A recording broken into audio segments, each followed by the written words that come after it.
Praise the Lord. கர்த்தரும் இரட்சகருமாகிய இயேசு கிறிஸ்துவின் இனிய நாமத்தினாலே உங்கள் அனைவருக்கும் என் அன்பின் வாழ்த்துக்கள். இந்த புதிய நாளை காண செய்த தேவனுக்கு ஸ்தோத்திரம் உண்டாவதாக. இந்த நாள் உங்கள் ஒவ்வொருவருக்கும் நன்மையாய் ஆசீர்வாதமாய் இருக்க கர்த்தர் கிருபை செய்வாராக. அப்போஸ்தல நடபடிகள் 3வது அதிகாரம் 16வது வசனம். அவருடைய நாமத்தை பற்றும் விசுவாசத்தினாலே அவருடைய நாமமே நீங்கள் பார்த்து அறிந்திருக்கிற இவனை பலப்படுத்தினது. அவரால் உண்டாகிய விசுவாசமே உங்கள் எல்லாருக்கும் முன்பாக இந்த சர்வாங்க சுகத்தை இவனுக்கு கொடுத்தது. கர்த்தருடைய பரிசுத்த நாமத்திற்கு மகிமை உண்டாவதாக.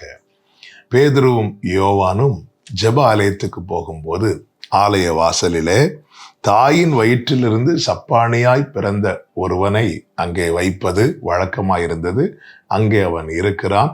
இவர்கள் போகும்போது அவன் இவர்களை நோக்கி பிச்சை கேட்கிறான். அப்படி பிச்சை கேட்கும்போது பேதுரும் யோவானும் அவனை பார்த்து சொல்லுகிறார்கள், எங்களை உற்று பார், வெள்ளியும் பொன்னும் எங்களிடத்தில் இல்லை, நசரேயனாகிய இயேசு கிறிஸ்துவின் நாமத்திலே எழுந்து நட என்று சொல்லி அவன் கையை பிடித்து தூக்கிவிட்ட போது வேதம் சொல்லுகிறது, அவன் கால்களெல்லாம் பலன் கொண்டு அவன் துள்ளி குதித்து நடந்தான், துதித்து ஆலயத்துக்குள் பிரவேசித்தான் என்று வேதம் சொல்லுகிறது. அவனை கண்டு அவனை அறிந்த ஜனங்கள் அவனை குறித்து எதை அறிந்தார்கள்? அவன் பிறந்ததிலிருந்தே சப்பானி, அவனுக்கும் நடக்கிறதுக்கும் சம்பந்தமே இல்லாத காரியம் என்று. ஆனால் இப்பொழுது எது அவனுக்கு சாத்தியமே இல்லாததா இருந்ததோ அது அவனுக்கு சாத்தியப்படும் போது ஜனங்கள் எல்லாம் ஆச்சரியப்பட்டு கொண்டிருக்கிறார்கள். அப்படி ஆச்சரியப்பட்ட ஜனங்களை பார்த்து பேதுருவும் யோவானும் சொல்லுகிறார்கள், இவனுக்கு இந்த சர்வாங்க சுகம் எதனால் கிடைத்தது தெரியுமா? அவருடைய நாமத்தினாலே, அவருடைய நாமத்தை பற்றும் விசுவாசத்தினாலே இவனுக்கு இந்த சுகம் கிடைத்தது. பிரியமான கர்த்தருடைய பிள்ளைகளை, இயேசு நம்முடைய பாவங்களை, நம்முடைய பலவீனங்களை சுமந்து தீர்த்தார். இந்த பூமியில இரட்சகராய் நமக்காய் வந்தார். அவருக்கு கொடுக்கப்பட்ட நாமம் இயேசு என்கிற நாமம். இரட்சிக்கிற இரட்சகருடைய நாமம் இயேசு என்கிற நாமம்.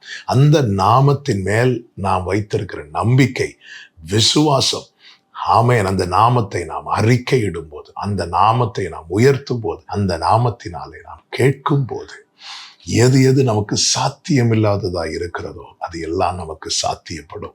எப்படி தாயின் வயிற்றிலிருந்து பிறந்தது முதல் சப்பானியா இருந்தவன் இப்பொழுது துள்ளி குதித்து நடந்தானோ, அதுபோல நம்முடைய வாழ்க்கையில சர்வாங்க சுகம், ஆமேன், எந்த டாக்டர்ஸால ஹீல் பண்ண முடியாத, ஆமேன், அந்த சர்வாங்க சுகத்தை தர வல்லமை உள்ளது இயேசு கிறிஸ்துவின் நாமம்.